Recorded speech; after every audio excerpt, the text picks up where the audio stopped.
નમસ્કાર દર્શક મિત્રો, હોટ ટોપિકમાં આપ સૌનું સ્વાગત છે. આપની સાથે હું છું શિવમ. દર્શક મિત્રો, હોટ ટોપિકમાં ખાસ આજે આપણે વાત કરવાની છે પ્રવાસન દિવસની. 27 સપ્ટેમ્બર એટલે કે વિશ્વ પ્રવાસન દિવસ. અને વિશ્વ પ્રવાસન દિવસની આજે આપણે વાત કરીશું. ખાસ ગુજરાતની આપણે આજે વાત કરીશું, કારણ કે જે આંકડાઓની ખાસ વાત કરીએ 2022-23ની વાત કરીએ અને 2023-24ની વાત કરીએ, તો આ સમય દરમિયાન જો છેલ્લા 2 વર્ષોની વાત કરીએ તો પ્રવાસીઓની સંખ્યામાં ગુજરાતમાં સતત વધારો થઈ રહ્યો છે. તે પછી આપણે વાત કરીએ તો જે ધાર્મિક સ્થળો હોય કે પછી અન્ય કોઈ પણ જે સ્થળોની આપણે વાત કરીએ તો ત્યાં પણ જે ટુરિસ્ટો છે, પ્રવાસન છે, તેમાં સતત વધારો થઈ રહ્યો છે. બીજી તરફ આપણે વાત કરીએ તો વિદેશી ટુરિસ્ટો કેટલા વધી રહ્યા છે તેના પર પણ આપણે વાત કરીશું, કારણ કે જે પ્રકારે વાત કરીએ તો જેટલા પણ પ્રવાસન સ્થળો છે ત્યાં મોટા પ્રમાણમાં જેટલા પણ જે લોકો આવતા હોય છે, મુલાકાત માટે આવતા હોય છે, તેમાંથી જે આંકડો છે કે જે 90થી 94% જેટલા સ્થાનિક પ્રવાસીઓ હોય છે. એટલે કે એ જ દેશના જે પ્રવાસીઓ હોય છે, જેમ કે ગુજરાત છે તો ગુજરાતના પ્રવાસીઓ વધારે હોય છે, પરંતુ વિદેશી ટુરિસ્ટોની વાત કરીએ તો વિદેશી ટુરિસ્ટો ખૂબ જ ઓછા પ્રમાણમાં જોવા મળતા હોય છે. તેમાંથી જે 100%માંથી આ જે વિદેશી ટુરિસ્ટો છે તેની સંખ્યા વધે તેના માટે પણ ઘણા બધા પ્રયાસો કે જે કરવામાં આવે છે. જેમ કે ગુજરાતની વાત કરીએ તો ખાસ સ્ટેચ્યુ ઓફ યુનિટીની આપણે વાત કરીએ તો ત્યાં પણ જે વિદેશી પ્રવાસીઓ કે જે ઉમટી રહ્યા છે. આ સિવાય ગુજરાતના ઘણા બધા જે પ્રવાસન સ્થળો છે તેની પણ આપણે વાત કરીશું. કયા કયા પ્રવાસન સ્થળો કે જે ખાસ વધુ પ્રમાણમાં જે લોકો ઉમટતા હોય છે. ધાર્મિક સ્થળોની વાત કરીએ તો ગુજરાતની ખાસ વાત કરીએ તો ધાર્મિક પ્રવાસન ક્ષેત્રે ખૂબ જ અગ્રેસર છે ગુજરાત. તેની પણ ખાસ આપણે ચોક્કસથી વાત કરીશું. તો 17.50 કરોડ સ્થાનિક જે પ્રવાસીઓ છે, કુલ આપણે વાત કરીએ તો 18 કરોડથી વધુ પ્રવાસીઓ કે જે ગત વર્ષે જોવા મળ્યા છે. તેમાં 17 કરોડ કરતાં વધારે સ્થાનિક અને 23 લાખ વિદેશી પ્રવાસીઓનો આમાં સમાવેશ થાય છે. તો ગુજરાત એક પસંદગીનું જે કહી શકાય કે સ્થાનિક અને વિદેશના જે પ્રવાસીઓ છે તેમના માટે પસંદગીનું રાજ્ય એક પ્રકારે રહ્યું છે. એમાં બિઝનેસની વાત કરીએ, ઔદ્યોગિક વાત કરીએ, આધ્યાત્મિક ક્ષેત્રની આપણે વાત કરીએ, આ તમામ ક્ષેત્ર કે જ્યાં ગુજરાત એક પ્રકારે પ્રવાસન ક્ષેત્રે આગળ વધી રહ્યું છે.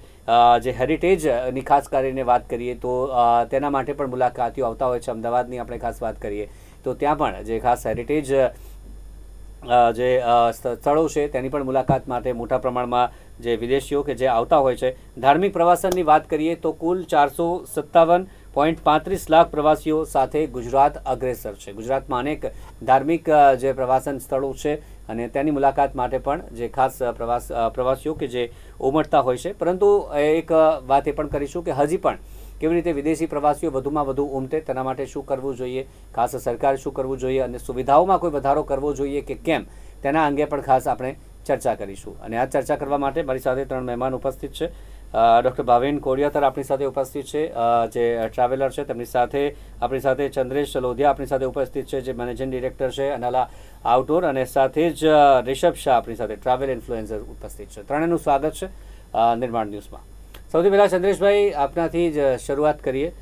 પ્રવાસન દિવસ અને એમાં ખાસ કરીને આજે આપણે વાત કરવાની છે ગુજરાતની આપણે વાત કરીએ ત્યારે અલગ અલગ જે ક્ષેત્ર મેં કીધા, ઔદ્યોગિક ક્ષેત્રની વાત કરીએ, જે બિઝનેસની વાત કરી, જે ધાર્મિક જે સ્થળોની વાત કરી, આપના મતે ગુજરાત કઈ બાબતમાં સૌથી વધારે વિશેષ અગ્રેસર છે અને કઈ બાબતમાં પ્રવાસન ક્ષેત્રે હજી પણ તેમાં સુધારો લાવવાની જરૂર છે?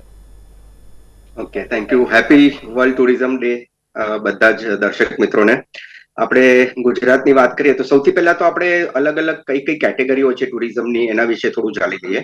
તો કલ્ચરલ ટુરિઝમ છે, પછી વાઇલ્ડ લાઈફ ટુરિઝમ છે, હિસ્ટોરિકલ ટુરિઝમ છે, મેડિકલ ટુરિઝમ છે, રિલિજિયસ ટુરિઝમ છે, અને એક પર્ટિક્યુલર ક્ષેત્ર એવું છે કે જેમાં બહુ ઓછા લોકોનું ધ્યાન ગયું છે અને એ છે સ્કૂલ ટુરિઝમ. સ્કૂલ ટુરિઝમમાં થોડા દિવસો પહેલા આપણા પ્રધાનમંત્રી શ્રી નરેન્દ્ર મોદીજીએ એક ટીચર્સ ડે ના દિવસે એક સ્પીચ આપેલી અને સ્ટુડન્ટ્સ ટુરિઝમને બહુ વધારે પ્રમાણમાં પ્રોત્સાહન આપવાની એમણે વાત કરી હતી.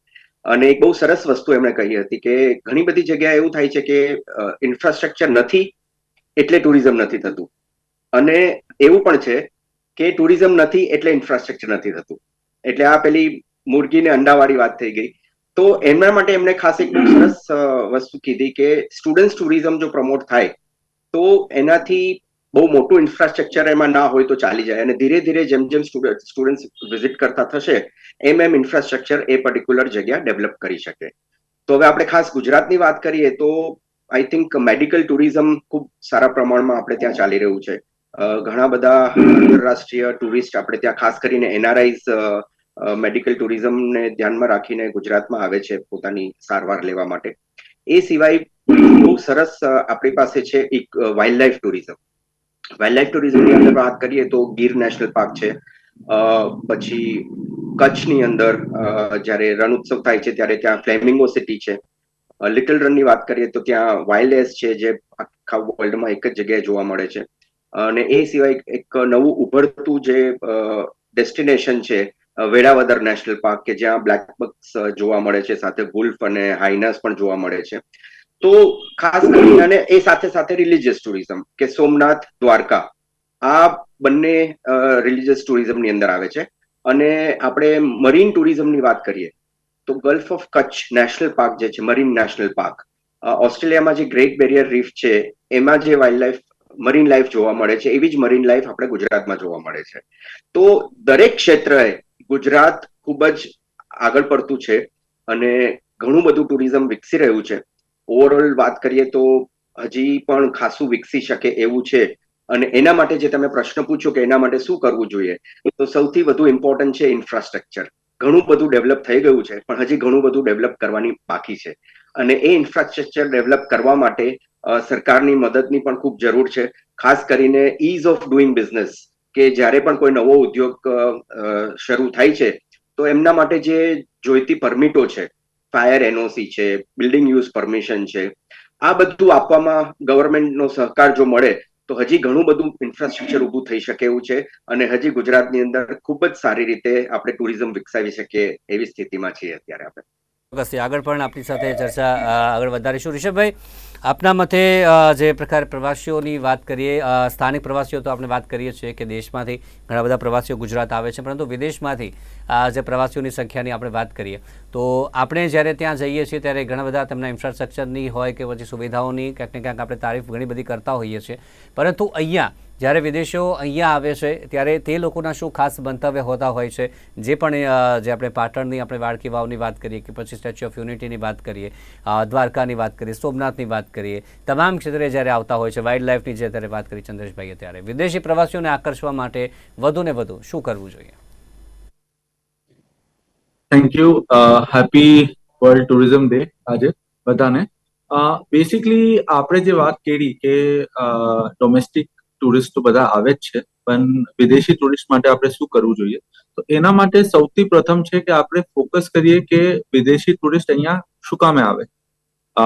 જે રીતે અગર રિલિજિયસ એંગલથી તમે જુઓ તો આપણે વારાણસી થઈ ગયું, અયોધ્યા થઈ ગયું, એ બધા જગ્યાનું અલગ અલગ પોતાનું ફોકસ છે, રાઈટ? કે તમે એક પર્ટિક્યુલર રીઝન માટે તમે અયોધ્યા આવો છો, રામ મંદિર માટે આવો છો, વારાણસી જાઓ છો, હરિદ્વાર જાઓ છો, ઋષિકેશ જાઓ છો, તમે ગંગા આરતી માટે જાઓ છો, યા તમે ઈ જે રીતે હરિદ્વાર અને Rishikesh they are the oldest living cities જેને કહેવાય.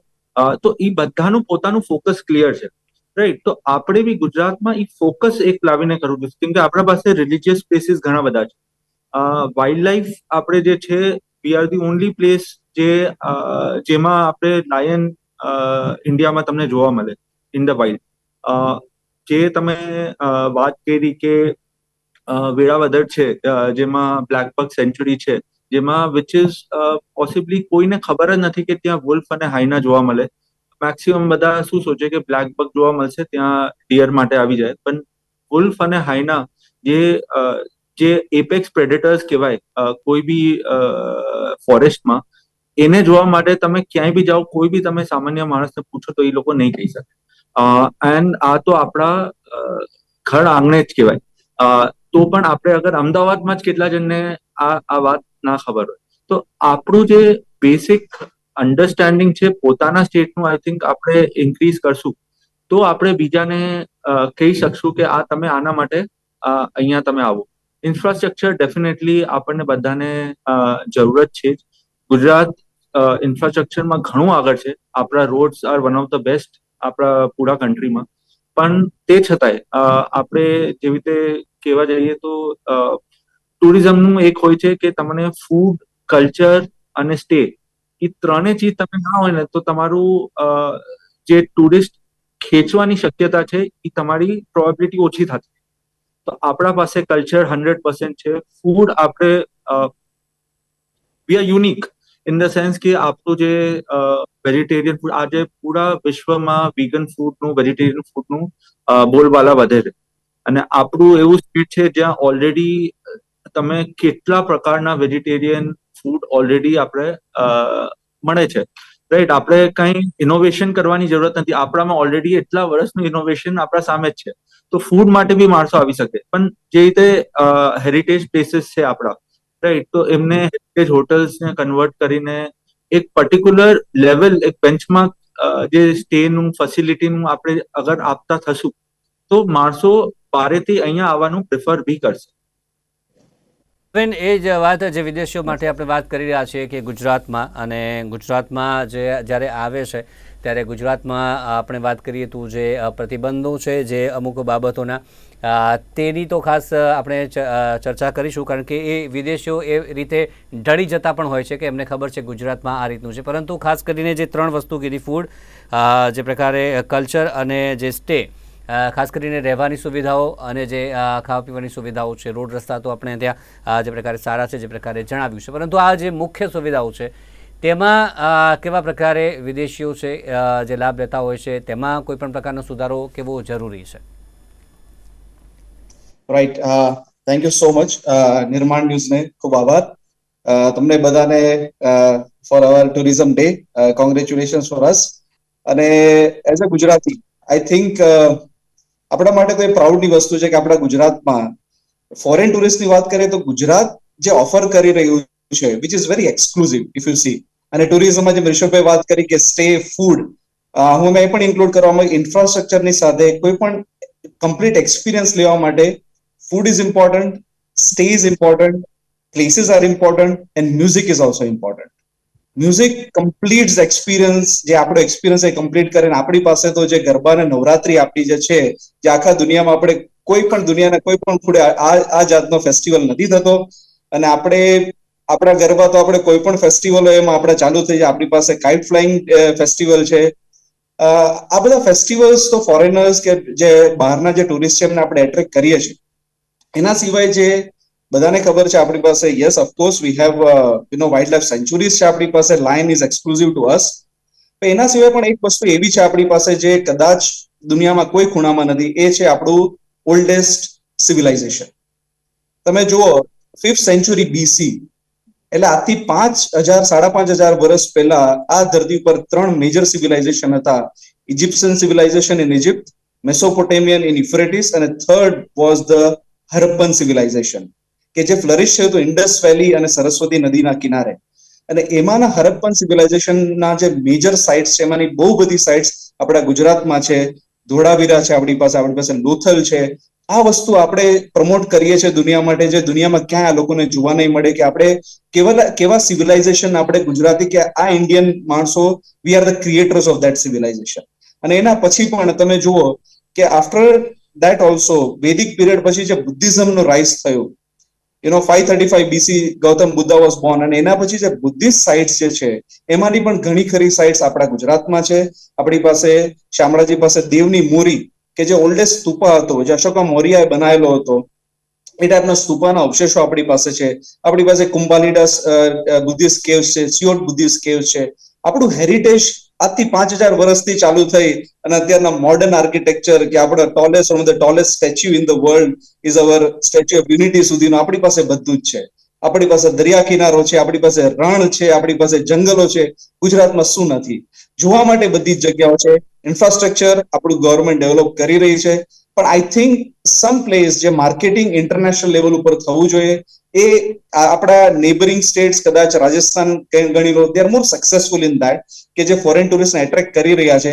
પણ એમાં આપણે પણ આગળ વધી રહ્યા છે. અને યસ, યુ સેડ કે ફૂડમાં આપણો ટેસ્ટ યુનિક છે, પણ ટુરિઝમમાં આઈ થિંક કમ્પ્લીશન લાવવા માટે થોડા ઘણા રેસ્ટ્રિક્શન જે આપણા સ્ટેટમાં છે, જેને થોડું ઘણું આપણા સ્ટેટ એ વસ્તુ ઉપર વિચાર કરવા જેવું છે, અને પોઝિટિવ રીતે. એવું નથી કે સાવ જસ્ટ કે કરો ના કરો, ના, થિંક અબાઉટ ઇટ પોઝિટિવલી. અને એ રીતે આઈ થિંક આપણે ગુજરાતના ટુરિઝમ આગળ વધારી શકશું. અને વન વેરી ઇમ્પોર્ટન્ટ, જેમ ચંદ્રેશભાઈ કીધું, હું તો ડોક્ટર છું એટલે medical tourism is very important, yes of course. એની સાથે મને એવું લાગે છે આપણે ફિલ્મ ટુરિઝમને પણ પ્રમોટ કરવું જોઈએ. આપણી પાસે આટલા સરસ લોકેશન્સ છે, આટલા સરસ ડિફરન્ટ વેરાયટીઝ, વર્સેટિલિટી જે કહેવાય એ છે, કલ્ચરલી હેરિટેજ બીચ છે. તો I think film tourism is also very integral part પણ છે.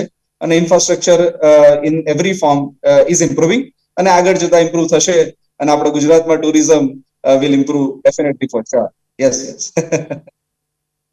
સરકાર વતી આપણે વાત કરીએ, હમણાં જ જે G20 સંમેલન ભારતમાં યોજાયું અને તેમાં પણ જે લાસ્ટમાં જે ફોટો સેશનની આપણે વાત કરીએ ત્યારે પણ આપણે પાછળ કોણાર્ક જે હેરિટેજ વારસો આપણે જોયો કે અને તેના વિશે પણ જે મહેમાનો આવ્યા હતા, જે વિદેશોથી, જે પ્રધાનમંત્રી છે, પ્રેસિડેન્ટ છે, તે લોકો આવ્યા, તેમને પણ એ વિશે વાત કરવામાં આવી, તેના વિશે જણાવવામાં આવ્યું, તે લોકોને હેરિટેજ લઈ જવામાં આવ્યું. આ કેટલી અસર કરતી હોય છે જ્યારે એ પોતાના દેશ પરત ફરતા હોય છે અને ત્યારે એ વિશે લોકોને વાત કરતા હોય છે, એ લોકો જ્યારે આ કાર્યક્રમ જોતા હોય છે અને ત્યારે આ વિશે જાણતા હોય છે. આ વસ્તુ કેટલી ઇન્ફ્લુઅન્સ કરે છે વિદેશીઓને ખાસ કરીને, અને સરકારનો જે પ્રકારે પ્રયાસ છે આ આપ કઈ રીતે જોઈ રહ્યા છો?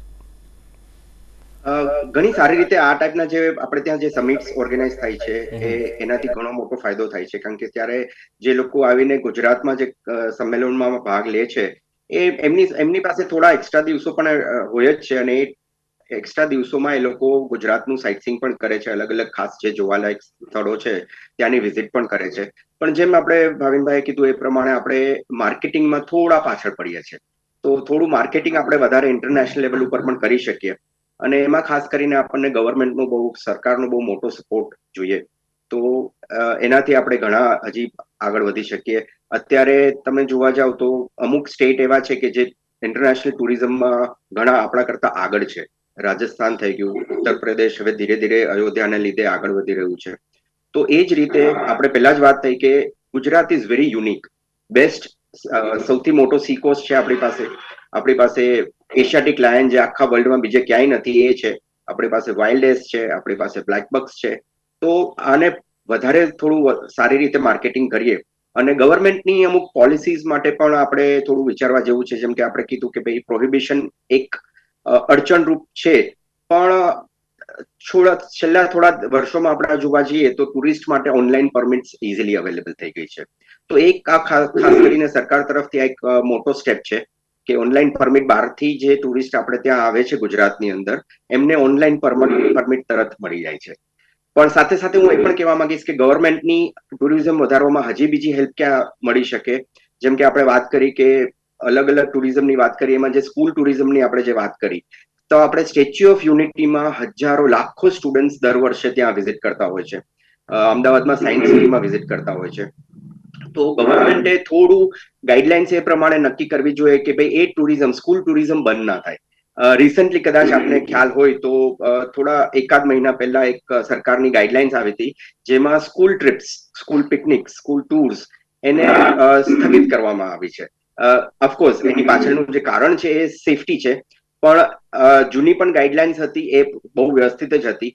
તો આ પ્લેટફોર્મ ઉપરથી સરકારને એ પણ વિનંતી કરવામાં માંગશો અમે કે જેટલી બને એટલી આ સેફટીની ગાઈડલાઇન્સ જલ્દી આવી જાય તો સ્કૂલ ટુરિઝમ અત્યારે જે ટોટલી બંધ થઈ ગયું છે એ ફરીથી શરૂ થઈ શકે.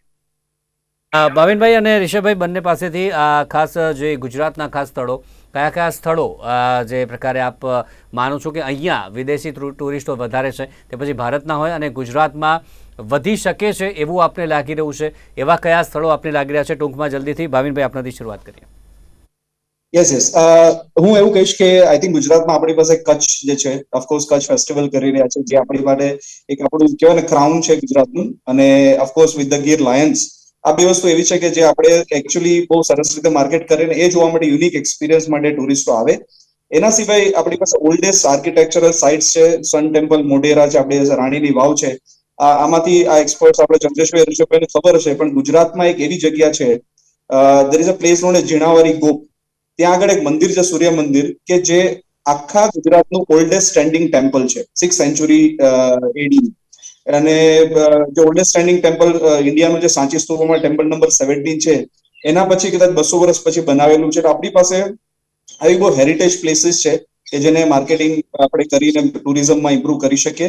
અને સ્ટેચ્યુ ઓફ યુનિટી તો પોતાને જ પ્રોજેક્ટ કરી રહી છે એટલે એના વિશે તો આપણે હવે કંઈ બહુ કરવાની જરૂર નથી. જ્યાં હું જાઉં ને એમ કહું ગુજરાતી છું એટલે કે જે હમકો આપકો સ્ટેચ્યુ ઓફ યુનિટી દેખને જરૂર આના હૈ, એટલે that will speak for itself. અને આઈ થિંક રિષભભાઈ આગળ કંઈ એડ કરી શકશો પ્લીઝ. યસ. એ એડ કરવા માંગશો અને સાથે જ ધાર્મિક સ્થળોની પણ ખાસ આપ ચર્ચા કરો કે ધાર્મિક સ્થળોમાં વિદેશીઓ કેટલા પ્રમાણમાં આવી રહ્યા છે. રાઈટ. સો આમાં હું જરાક એડ કરીશ. મોસ્ટલી તો બધું કવર કરી જ લીધું છે ભાવિનભાઈ અને ચંદ્રેશભાઈ. બેસિકલી એમને જે કીધું ઇટ ઇઝ 100% શ્યોર કે જેટલી જગ્યા આપણા પાસે યુનિક છે એમાં કોઈ આપણી શક્યતા જ નથી. પણ આપણે જે વિદેશી ટુરિસ્ટ આવે છે ને એ જગ્યા કરતા વધારે એક્સપિરિયન્સ માંગે છે. અને એક્સપિરિયન્સ ખાતે આપણા પાસે એટલી બધી અલગ ચીજો છે જે આપણે ઘણીવાર નથી વાત કરતા. જેવી રીતે સાપુતારા જઈએ તો સાપુતારામાં જે ડાંગ જિલ્લો છે એમાં જે ટ્રાઇબલ્સ રહે છે એમનું જે એના સાથે ઇન્ટરેક્શનનું એક એક્સપિરિયન્સ છે જે બીજી વિભિન્ન અલગ અલગ જગ્યા પૂરા વર્લ્ડમાં તમે જોશો ને તો એને એક બહુ મોટી એક્સપિરિયન્સ તરીકે એ લોકો પ્રમોટ કરે છે. જ્યાં આપણા ત્યાં એટલું એક્સપિરિયન્સ પ્રમોટ નથી કરતું, જે બહુ મોટું એક સ્કોપ છે જે આપણે કરી શકીએ.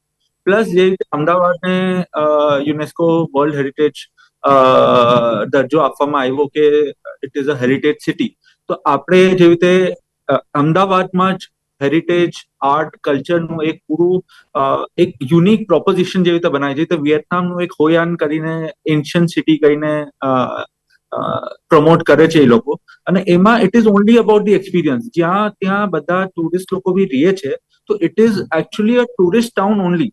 એમાં તમને બીજું એનું એક્સપિરિયન્સ છોડીને તમે ત્યાં બીજું કાંઈ નથી કરતા. એટલે મોસ્ટલી બધા શું દનાંગ એરિયામાં રહીએ હોયાનમાં કરીને પાછા આવી જતા. એવી રીતે જ આપણે અમદાવાદને કેમ ના પ્રમોટ કરી શકીએ જ્યાં આપણે પાસે બધી સુવિધા છે, આટલું કનેક્શન સરસ છે, ઇન્ટરનેશનલ એરપોર્ટ છે, રોડ રેલ બધું કનેક્ટિવિટી છે. તો આપણે એઝ અ હેરિટેજ સિટી જે આપણને દરજ્જો મળ્યો છે એમાં જ આપણે કેટલું બધું હજી કરી શકતા હોય છે. તમે વાત કરી રિલિજિયસ ટુરિઝમની, તો આપણા પાસે જૈનો માટે પાલિતાના એટલું મોટું પવિત્ર સ્થળ છે. જેવી રીતે બુદ્ધિસ્ટ આટલા બધા છે, દુનિયાભરથી બધા આવતા હોય છે બુદ્ધિસ્ટ સ્તૂપાને અલગ અલગ મોનેસ્ટ્રીઝ વિઝિટ કરવા. તો આપણે પાલિતાણામાં એવું કેમ આપણે ના કરી શકીએ કે વિદેશી લોકો આવે, આપણું જૈનનું જે birth place of so many tirthankars છે તો આપણે આવીને એને કેમ આપણે એને પ્રમોટ ના કરી શકીએ.